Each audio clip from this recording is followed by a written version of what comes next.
Everyone, आज हम discuss करने जा रहे हैं मॉनेटरी पॉलिसी के बारे में। चलिए स्टार्ट करते हैं और ये जानते हैं कि मॉनेटरी पॉलिसी क्या होती है। सबसे पहले बात करते हैं इंट्रोडक्शन की। तो मॉनेटरी पॉलिसी क्या होती है?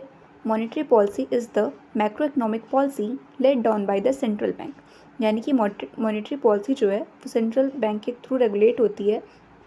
It involves management of money, supply and interest rate, and is the demand side economic policy used by the government of a country to achieve macroeconomic objectives like inflation, consumption, growth and liquidity।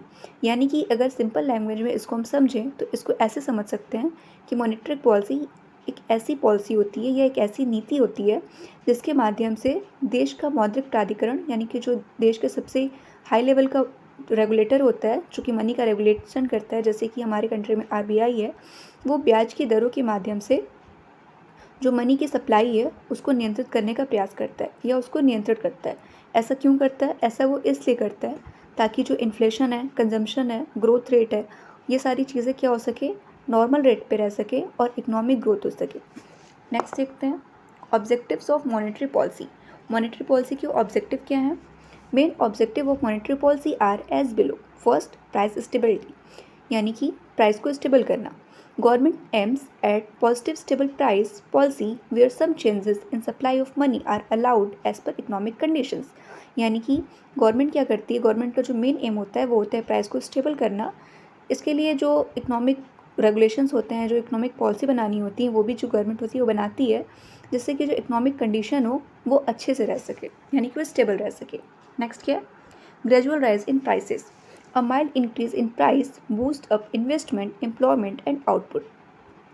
अगर कोई भी economic condition अच्छी होगी तो इससे क्या होगा, investment generate होगा और इसके थ्रू एम्प्लॉयमेंट भी जनरेट होगी। नेक्स्ट है employment. Monetary policy aims at maintaining rate of savings and investment at a level which would ensure full employment. जाहिर सी बात है कि अगर सेविंग्स अच्छी होगी, इन्वेस्टमेंट हमारी कंट्री में अच्छा होगा तो इससे एम्प्लॉयमेंट भी जनरेट होगी। नेक्स्ट है smooth foreign trade. Monetary policy help smooth foreign trade, यानी कि मॉनेटरी पॉलिसी की वजह से ही जो फॉरेन ट्रेड है वो और अच्छे से हो पाता है।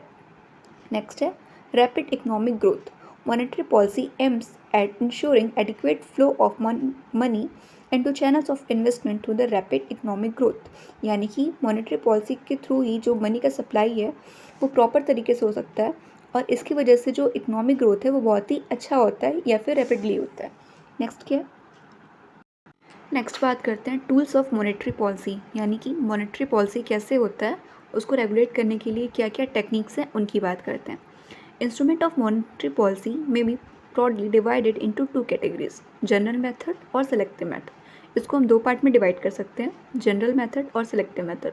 जनरल मेथड को हम क्वांटिटेटिव मेथड बोलते हैं, यानी कि परिमाणात्मक, और सेलेक्टिव मेथड यानी कि चयनात्मक मेथड, इसको क्वालिटेटिव मेथड भी बोलते हैं।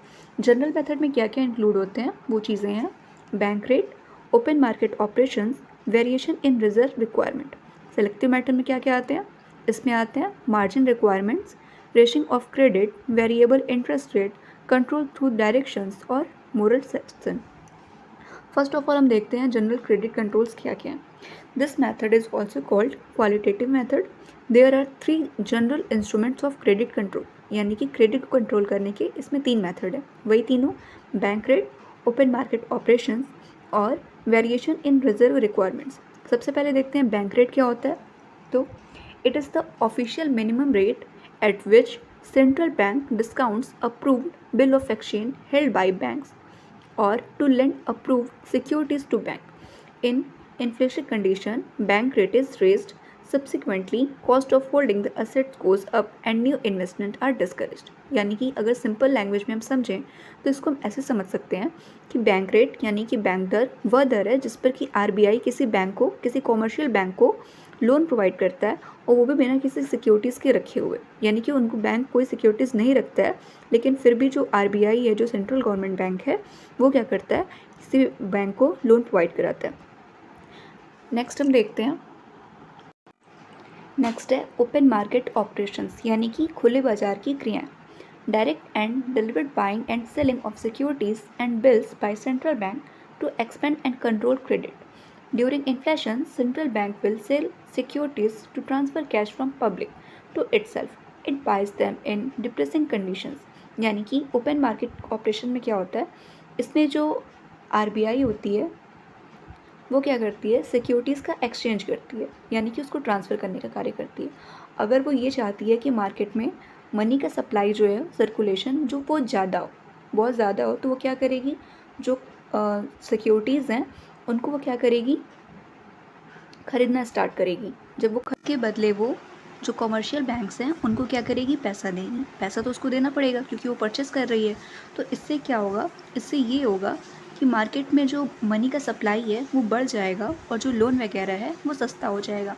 क्यों सस्ता हो जाएगा, क्योंकि कमर्शियल बैंक्स के पास ज़्यादा पैसे आ जाएंगे। जब उनके पास ज़्यादा पैसे आ जाएंगे तो वो कम रेट पे भी क्या करेंगे, लोन को प्रोवाइड करेंगे। इससे क्या होगा, मार्केट में जो मनी का सप्लाई है वो बैलेंस हो जाएगा। नेक्स्ट है वेरिएशन इन रिजर्व रिक्वायरमेंट्स। इसमें क्या होता है, इसमें दो टाइप के होते हैं, एसएलआर और सीआरआर। ये क्या होता है, चलिए देखते हैं। Two types of reserve, cash reserve and statutory liquidity reserve exist.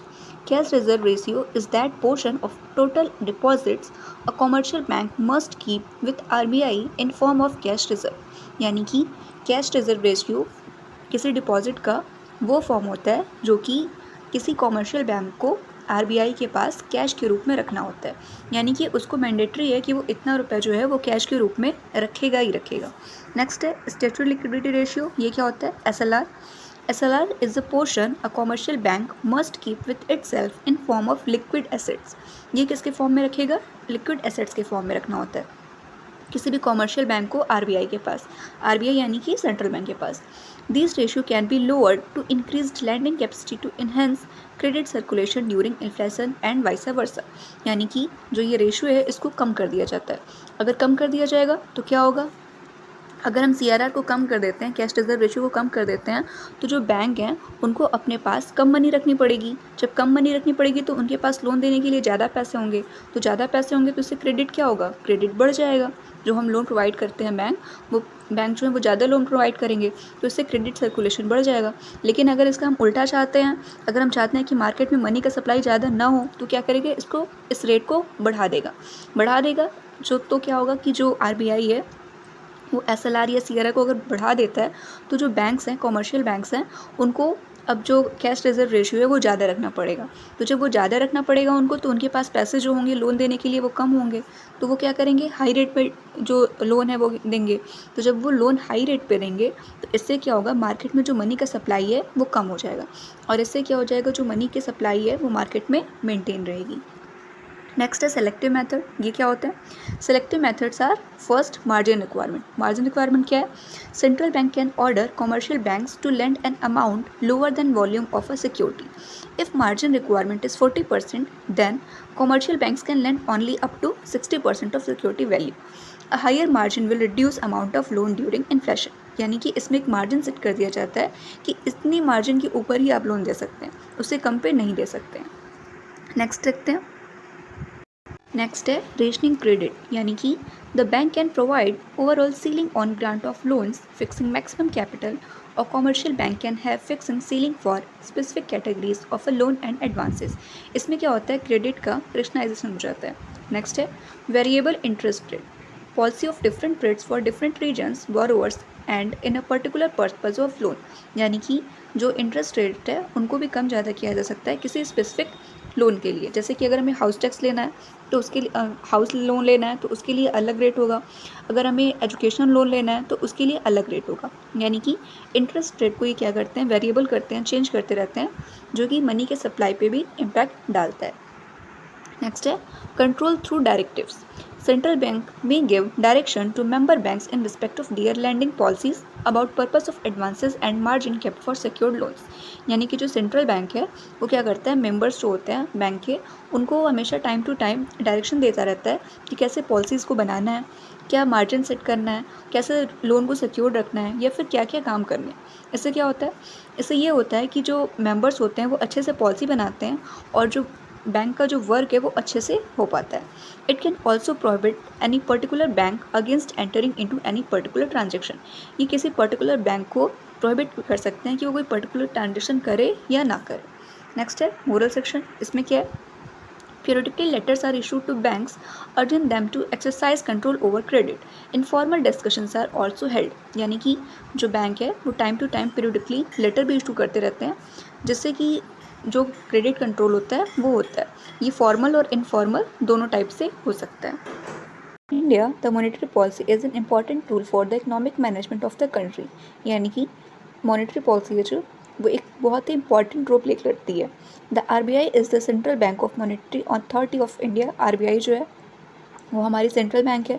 It controls the supply of money and bank credit. It is responsible for ensuring that the banking system meets limit credit requirement and not for unproductive और superlative reasons. यानी कि जो पूरा overall इसको control करने का काम होता है मनी को, वो हमारा कौन करता है? RBI करता है. ये इंश्योर करता है कि जो बैंक रेट हैं वो कैसे रहें, नॉर्मल रेट पे रहें, ताकि जो मनी का सप्लाई है वो अच्छे से हो सके, ना बहुत ज़्यादा मनी का सप्लाई हो और ना ही बहुत कम सप्लाई. क्रेडिट को भी कंट्रोल करने का काम करता है. ये सारी चीज़ें को मेंटेन करता है और रेगुलेट करता है जिससे कि जो इकनॉमी है वो अच्छे से रन कर सके. नेक्स्ट टॉपिक जो है वो है हमारा टाइप्स ऑफ मॉनेटरी पॉलिसी. अगर हम इसको डिवाइड करते हैं तो ये 2 टाइप के होते हैं, एक्सपेंसरी और कॉन्ट्रैक्टरी. एक्सपेंसरी में क्या आता है? Enough money supply, lower interest rate, less reserve requirement, result lower unemployment and economic growth. और इसमें क्या होता है? Can lead to higher inflation. ये इन्फ्लेशन को बढ़ा सकता है. अगर नेक्स्ट बात करते हैं कॉन्ट्रैक्टरी की, तो इसमें क्या होता है? इसमें होता है lower money supply, high interest rate, increased reserve requirements. Result क्या होता है इसका रिजल्ट ये होता है कि लोअर इन्फ्लेशन होता है. फर्स्ट देखते हैं expansionary monetary policy. This is a monetary policy that's aim to increase the money supply in economy. इसका मेन एम क्या होता है? मनी के सप्लाई को इंक्रीज करना. By decreasing rates, interest rate, purchasing government securities by central government bank and lowering the reserve requirements for banks. ये कैसे करता है इस काम को, यानी कि इंक्रीज़ कैसे करता है मनी सप्लाई को? तो या तो ये इंटरेस्ट रेट को डिक्रीज़ कर देगा. अगर इंटरेस्ट रेट को डिक्रीज़ करेगा तो उससे क्या होगा? मनी की सप्लाई ज़्यादा होगी. Purchasing government securities by central bank. Central bank क्या करेगा? वो सिक्योरिटीज़ को परचेस करेगा. जब वो परचेस करेगा तो इसके बदले वो बैंकों को पैसा देगा. बैंकों को जब वो पैसा देगा तो इससे मार्केट में मनी का सर्कुलेशन जो है वो बढ़ जाएगा. और क्या? और लोअरिंग द रिजर्व रिक्वायरमेंट. और वो क्या करेगा? CRR या SLR के जो रेट्स होंगे उनको कम कर देगा. An expensive policy lowers unemployment and stimulate business activities and consumer spending. इससे क्या होगा? इससे जो अनएम्प्लॉयमेंट है वो क्या होगी? कम हो जाएगी.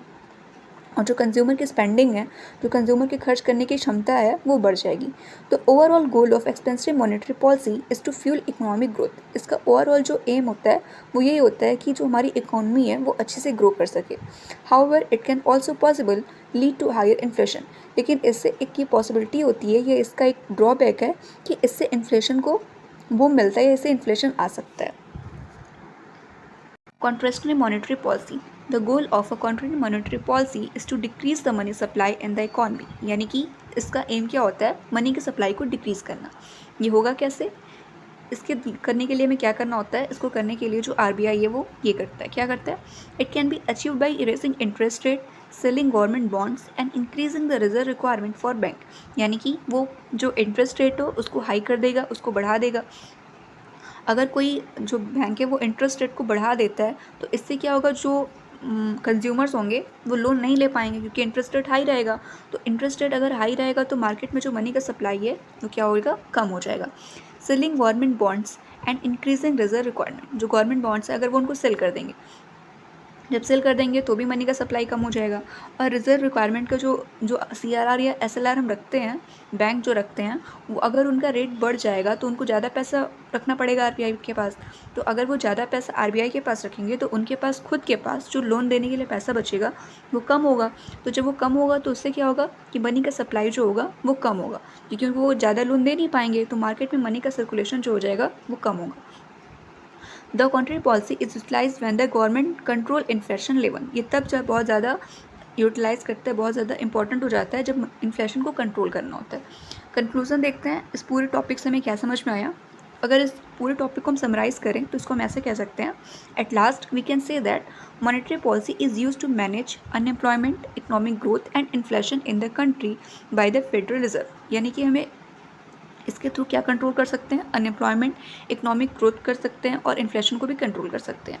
It is the vital to influence prices, production employment and demand. The monetary policy is implemented by the Feds through reserve requirements, open market operation, federal fund rate, discount rate and inflation targeting. ये सारे इसके tools हैं. Expensive policy boost economic growth. जो expensive policy होती है उससे क्या होता है, इकोनॉमिक को बूम मिलता है, वो बहुत अच्छी होती है.